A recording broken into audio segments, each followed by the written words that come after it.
Baik, Assalamualaikum warahmatullahi wabarakatuh. Teman-teman, kembali lagi bersama KR. Seperti biasa, kita akan berdiskusi tentang sesuatu yang sangat menarik sekali tentunya.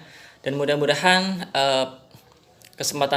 pertemuan kita pada kesempatan kali hari ini eh, menjadikan kita atau menjadi suatu wujud ibadah agar kita bisa eh, mempunyai bekal ya untuk menghadap Allah Subhanahu wa taala. Dan mudah-mudahan dengan diskusi yang kita lakukan pada kesempatan kali ini, ilmu yang kita dapatkan bisa menjadi ilmu yang bermanfaat, ilmu yang bisa mendekatkan diri kepada Allah Subhanahu wa taala.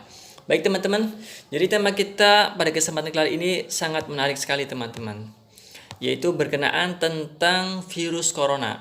Ya, betul. Jadi kita akan lihat dari dua perspektif.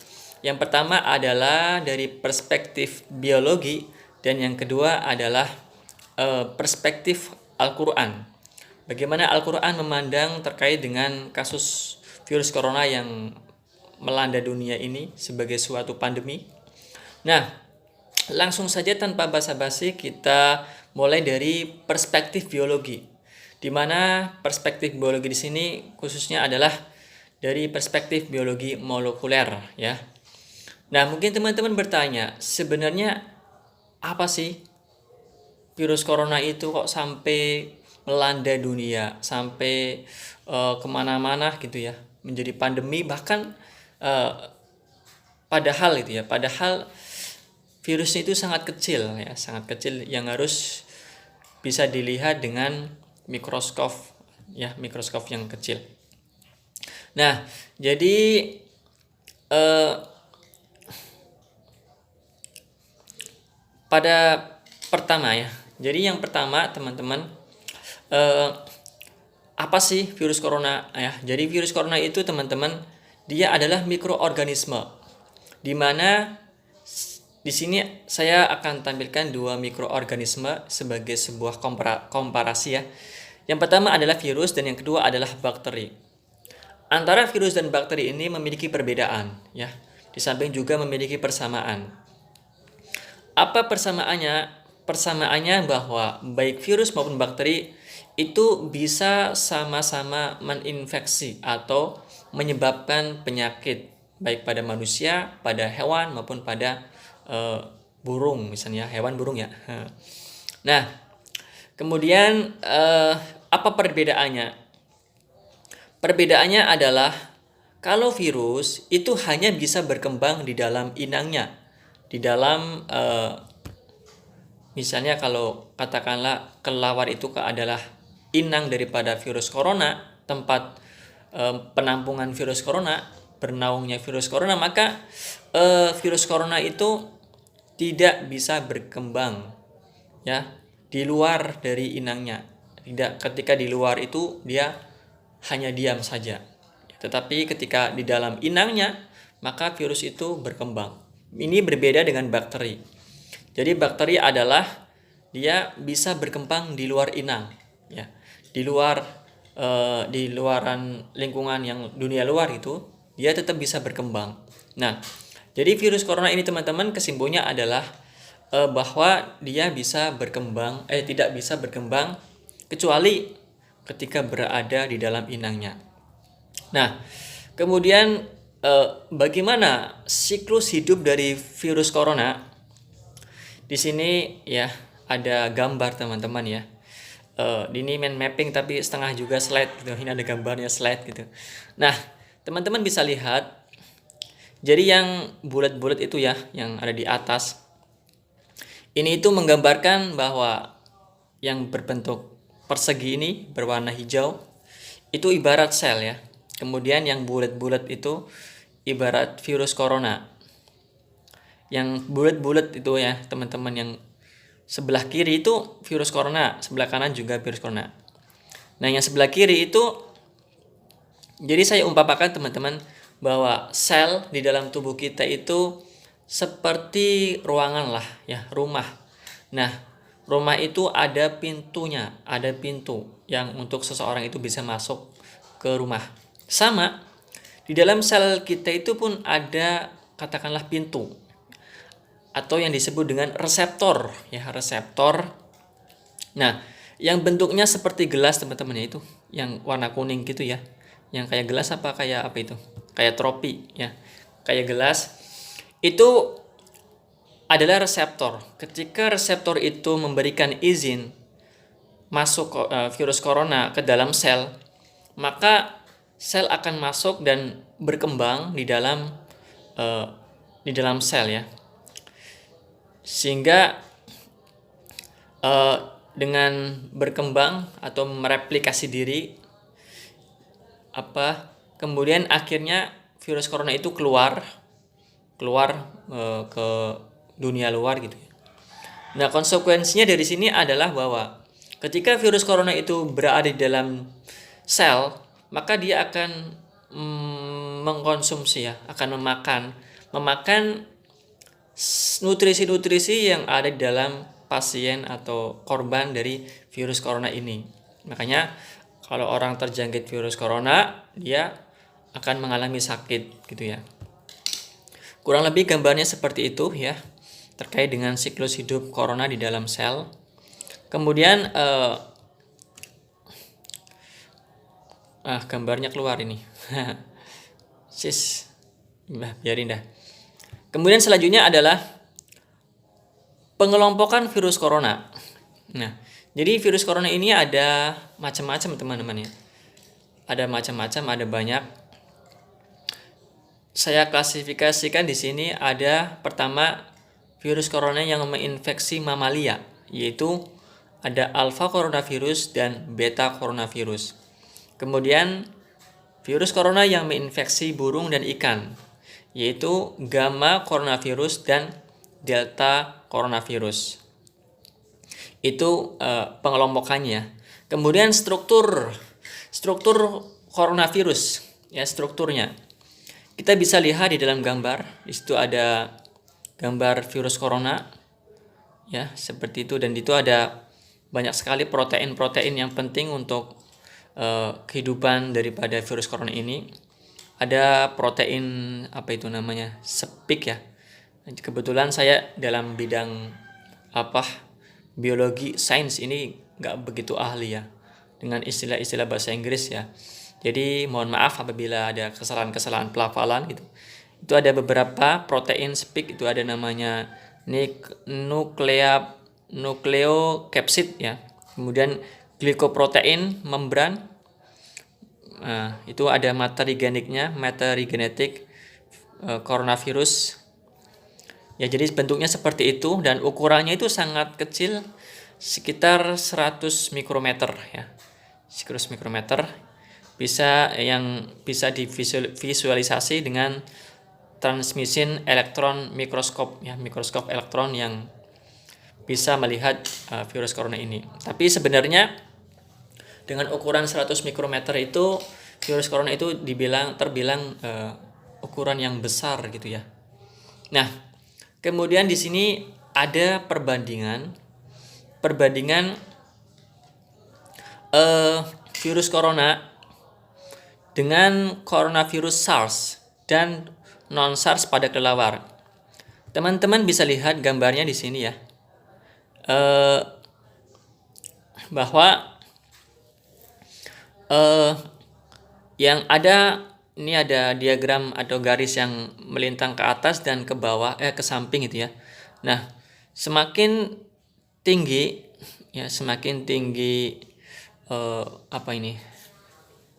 Makanya semakin tinggi nilainya ya, angkanya itu ya.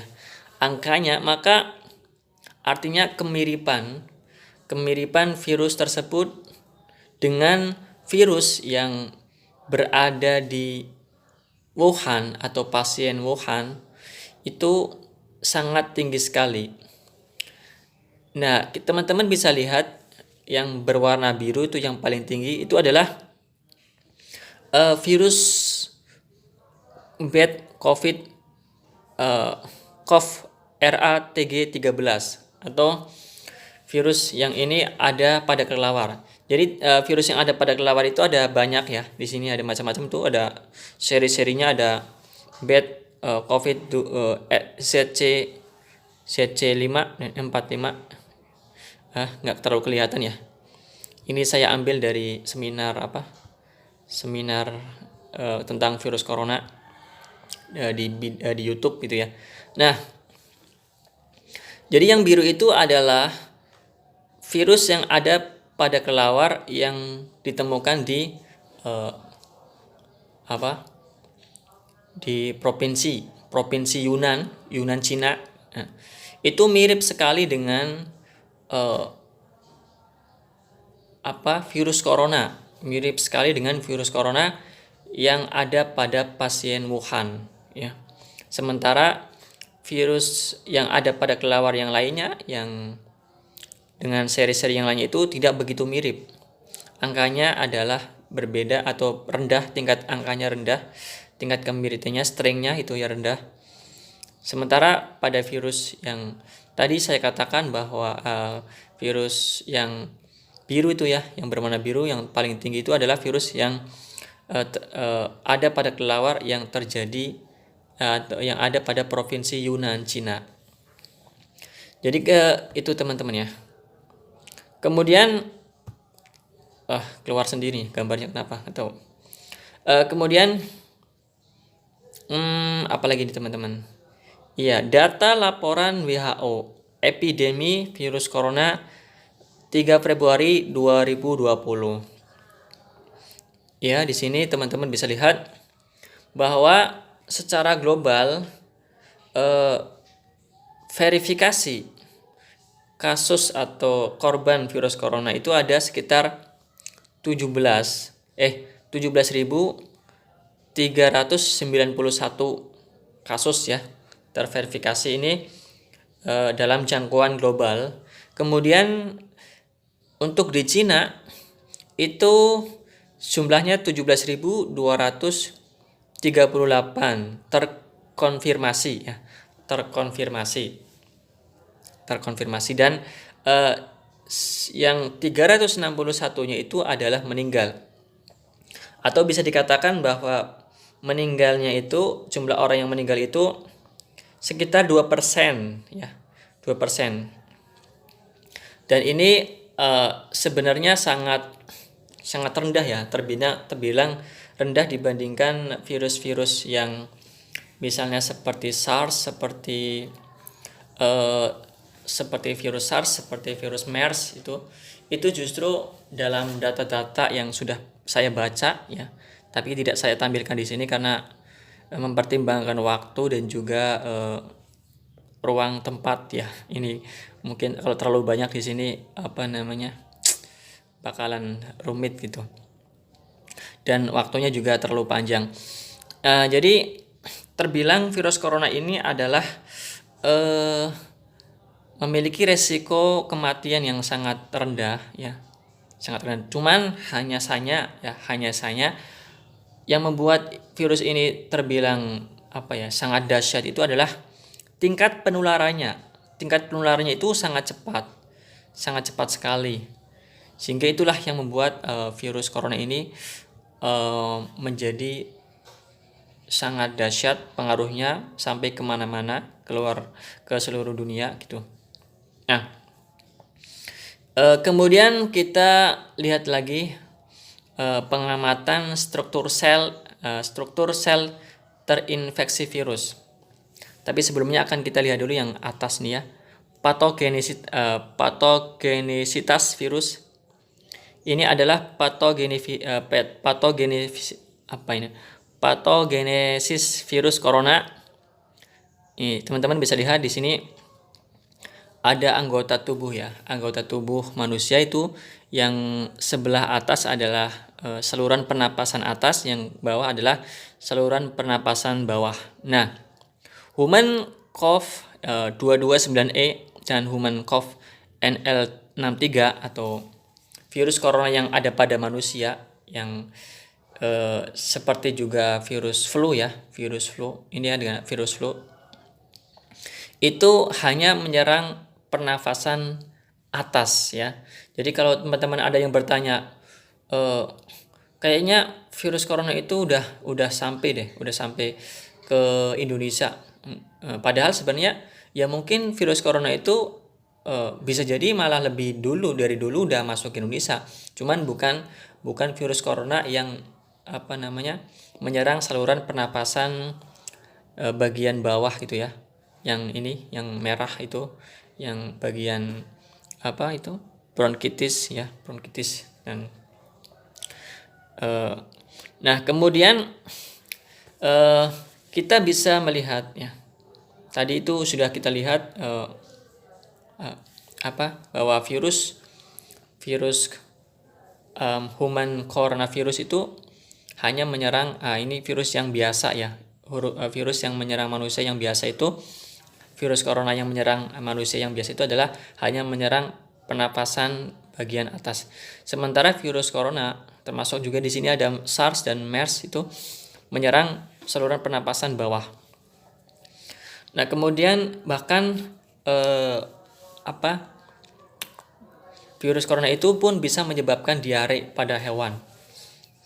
Sekarang kita lihat patogenesis ya. Kok patogenesis ya, ini tulisannya salah. Patogenesis dari coronavirus 2019 atau novel coronavirus 2019. Di sini teman-teman bisa lihat, di sini ada foto ronsen pasien coronavirus 19 hari kedua dan foto ronsen pasien 2019 virus corona 2019 gitu maksudnya pada hari ke-8. Nah, pada hari kedua ini masih belum banyak ya, masih bersih, tidak ada lendir-lendir di paru-paru.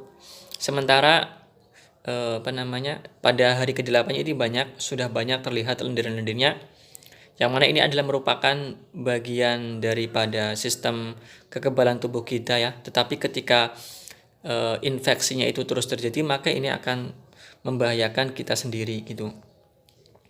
Nah, kemudian selanjutnya pengamatan ya.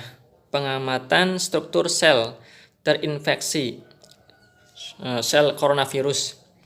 Di sini mereka orang-orang ahli di England meneliti lagi juga tentang perkembangan virus ya.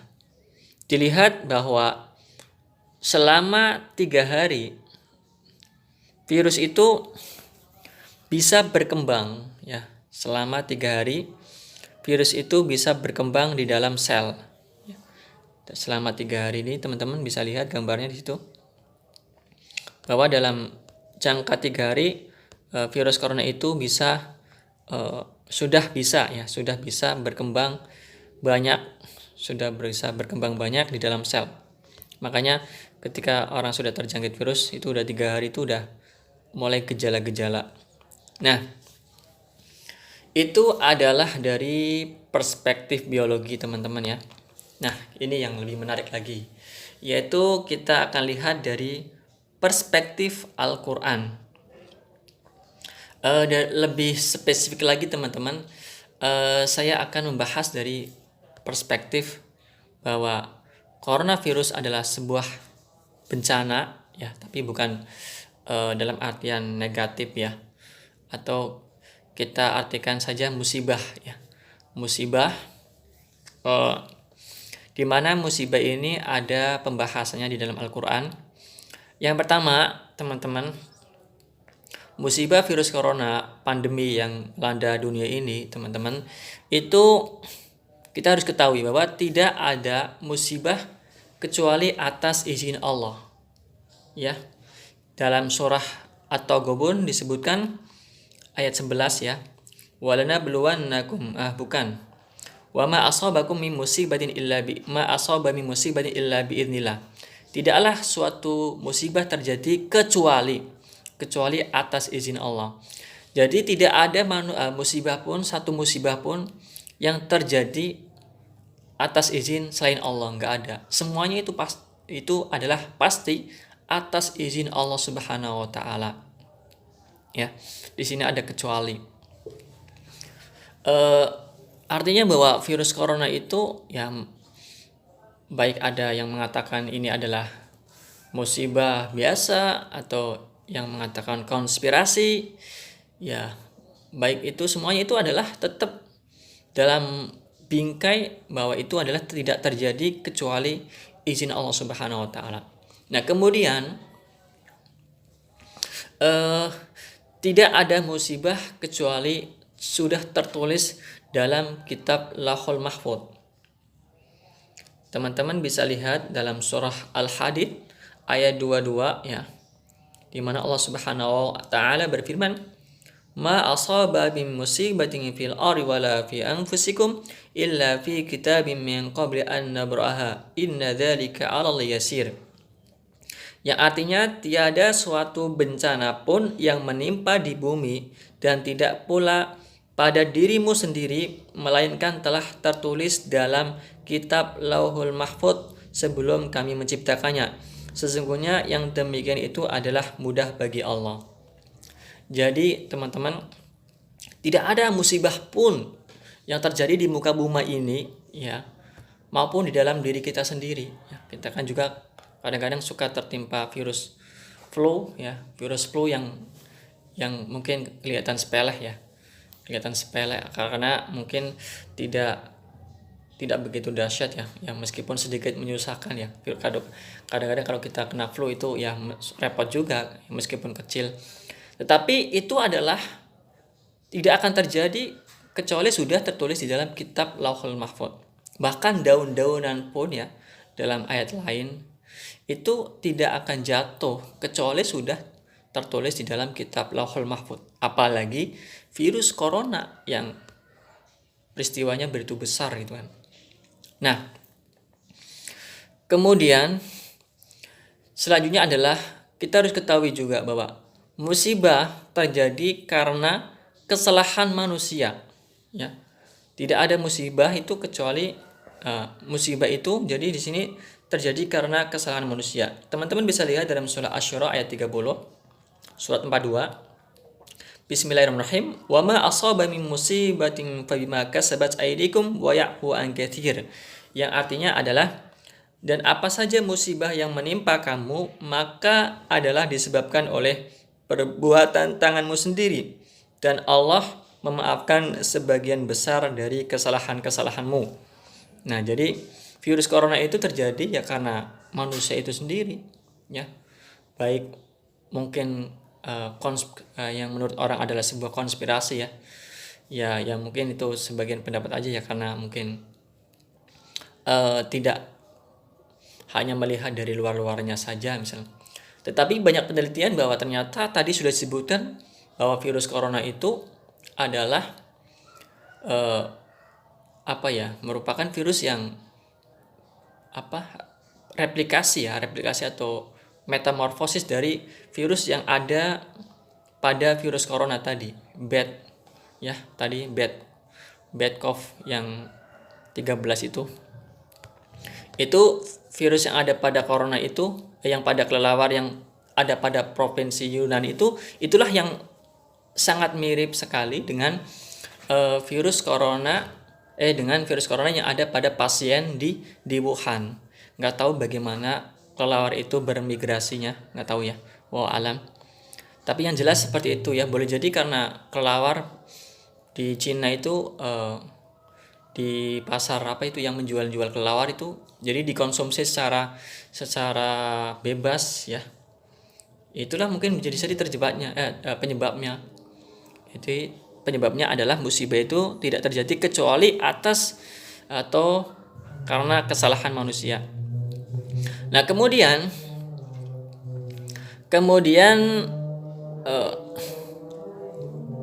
macam-macam musibah di sini teman-teman ya. Teman-teman bisa lihat macam-macam musibah. Yang pertama,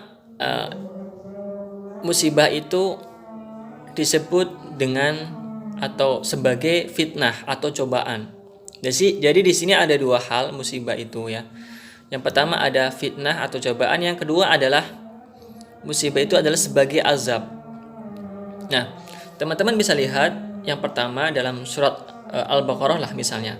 Kita buka salah satu surat saja dalam surah Al-Baqarah Surah Al-Baqarah surah 2 ayat 155, di mana Allah berfirman, "Walanabluwannakum bisyai'im minal khawfi wal ju'i wa naqsin minal amwal wal anfusi wath thamarat wa basyyiris sabirin." Dan sungguh akan kami berikan cobaan kepadamu dengan sedikit ketakutan, kelaparan, kekurangan harta, jiwa, dan buah-buahan. Dan berikanlah kabar gembira kepada orang-orang yang bersabar. Jadi dalam ayat ini adalah bahwa musibah itu ya, kayak misalnya tadi lapar, kekurangan harta, kekurangan jiwa, atau meninggal orang yang kita cintai, itu adalah merupakan ujian dan wabashir sabirin, dan berikanlah kabar gembira pada orang-orang yang sabar ya. Kemudian dilanjutkan dalam ayat yang selanjutnya, siapakah orang yang sabar itu? Alladzina idza asabatum musibah qalu inna lillahi wa inna ilaihi raji'un. Yaitu orang yang sabar adalah apabila mereka ditimpa musibah, mereka mengatakan sesungguhnya kami adalah milik Allah dan akan kembali kepada Allah. Nah, ini adalah sikap seorang muslim ketika tertimpa sebuah musibah dari Allah Subhanahu wa taala. Nah, kemudian itu ada ayat-ayat yang lain ya, surah Al-Anbiya, surah Al-Anfal. Teman-teman bisa lihat sendiri dalam Al-Qur'an. Saya bacakan satu contoh saja. Kemudian musibah yang kedua adalah azab, sebagai azab ya.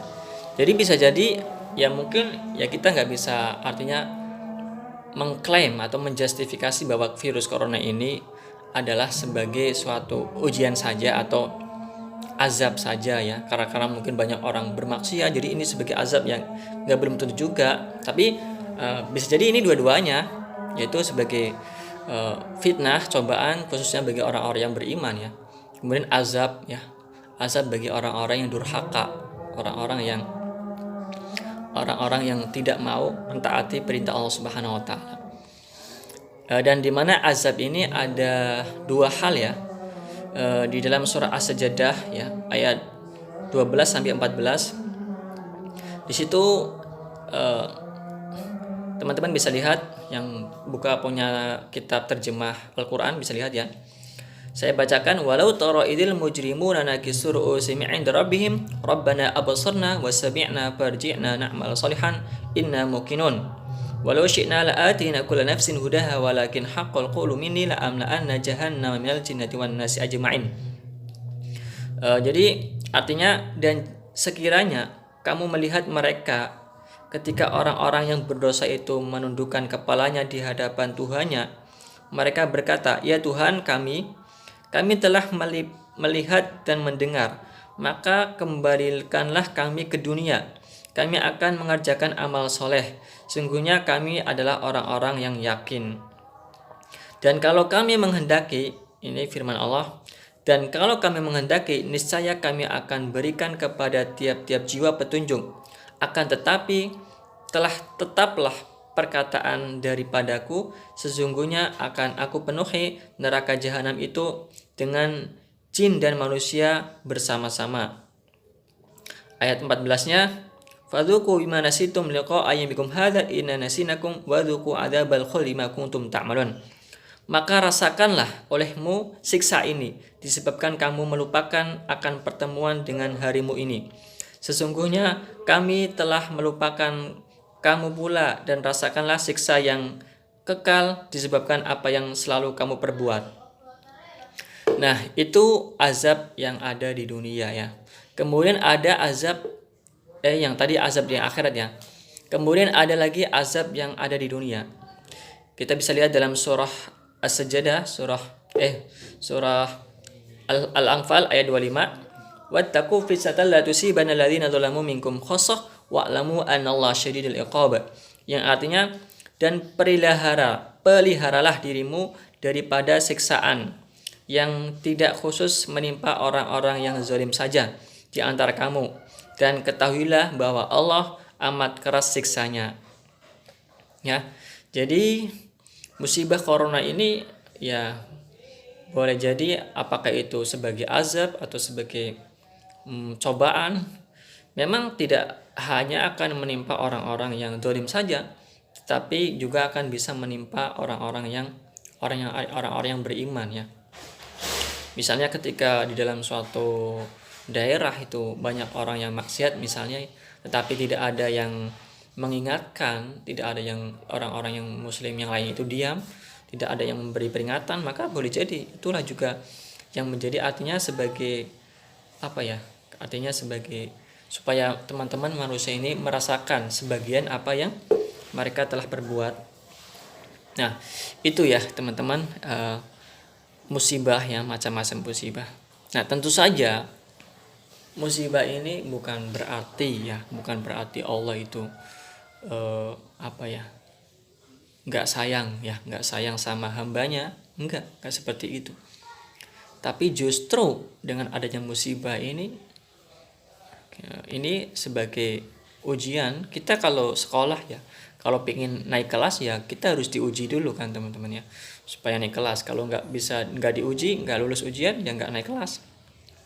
Nah, tentu saja di dalam ujian pun ada hikmahnya, ada tujuannya. Di sini saya akan bacakan beberapa ujian atau beberapa hikmah terkait dengan adanya ujian yang datang dari Allah Subhanahu wa taala. Yang pertama, teman-teman bisa dilihat dalam surah Surah Ali Imran surat 3 nomor ayat 140. Allah Subhanahu wa taala berfirman, "Iyam saskum qarhum faqad masal qauma qarhum mithlu wa tilkal ayyamu nudawiluha bainas wa liya'lamallahu alladhina amanu wa yattakhidha minkum syuhada wallahu la yuhibbul zalimin." Yang artinya, jika kamu pada perang Uhud mendapat luka, maka sesungguhnya kaum kafir itu pun pada perang Badar mendapat luka yang sempurna. Dan masa kejayaan dan kehancuran itu kami pergilirkan di antara manusia agar mereka mendapat pelajaran. Dan supaya Allah membedakan orang-orang yang beriman dengan orang-orang yang kafir.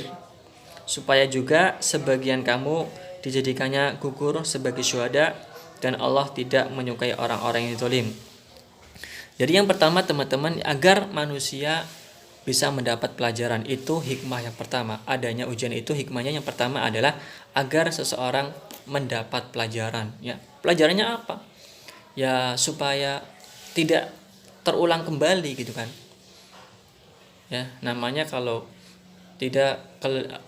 kita jatuh dalam ke lubang yang sama itu ya. Itu namanya apa?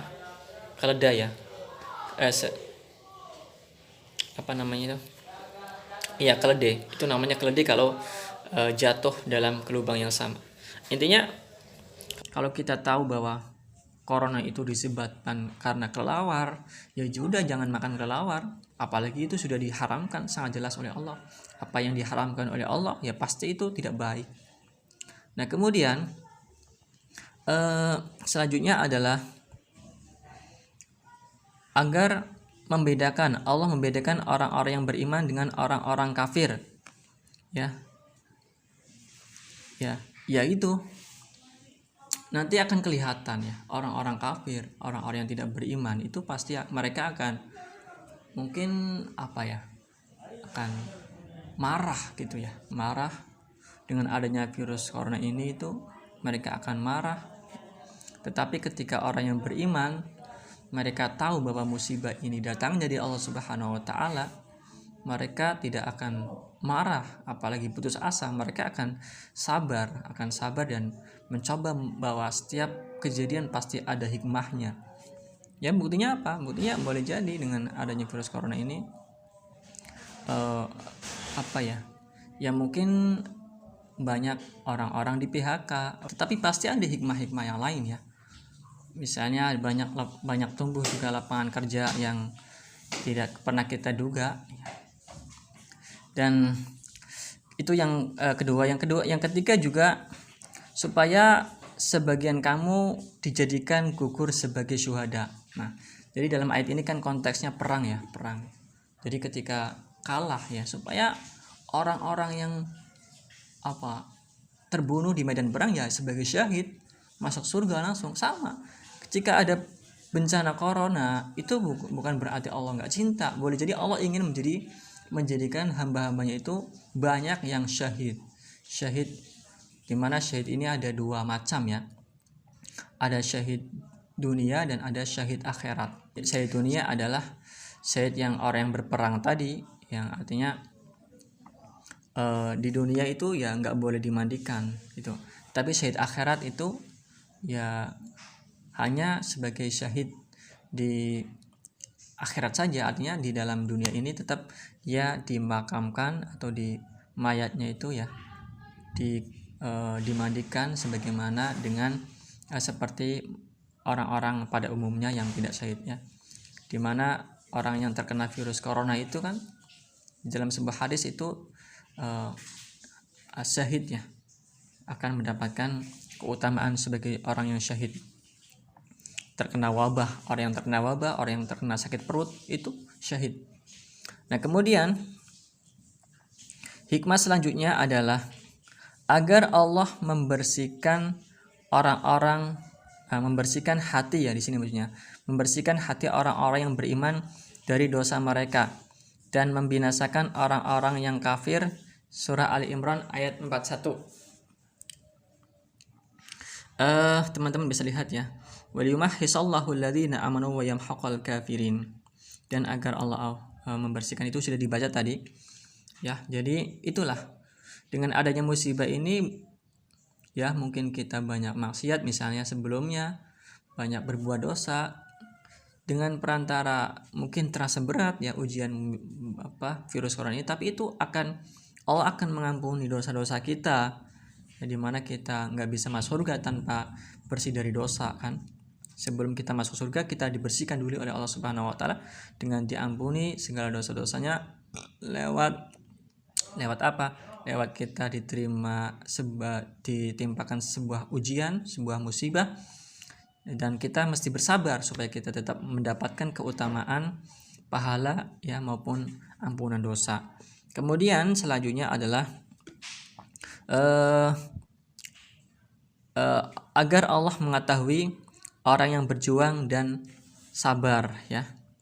Ayat 141-nya itu yaitu am hasibtum an tadkhulul jannata walamma ya'lamillahu alladhina jahadu minkum wa ya'lamas sabirin. Apakah kamu mengira bahwa kamu akan masuk surga padahal belum nyata bagi Allah orang-orang yang berjihad di antara kamu dan belum nyata orang-orang yang sabar ya. Jadi kalau orang yang sabar ya itu nanti Allah bakal tahu dan akan diberikan ganjaran, akan diberikan ampunan, akan dinaikkan level derajatnya sehingga bisa masuk surga dengan bersama para nabi, para orang-orang yang soleh gitu ya. Supaya Allah tahu mana orang yang berjuang, orang-orang yang sabar di dalam menghadapi, di dalam ridho terhadap segala keputusan, segala takdir Allah Subhanahu wa taala. Baik, itu teman-teman ya, sangat panjang sekali. Ya, mudah-mudahan ini bermanfaat ya.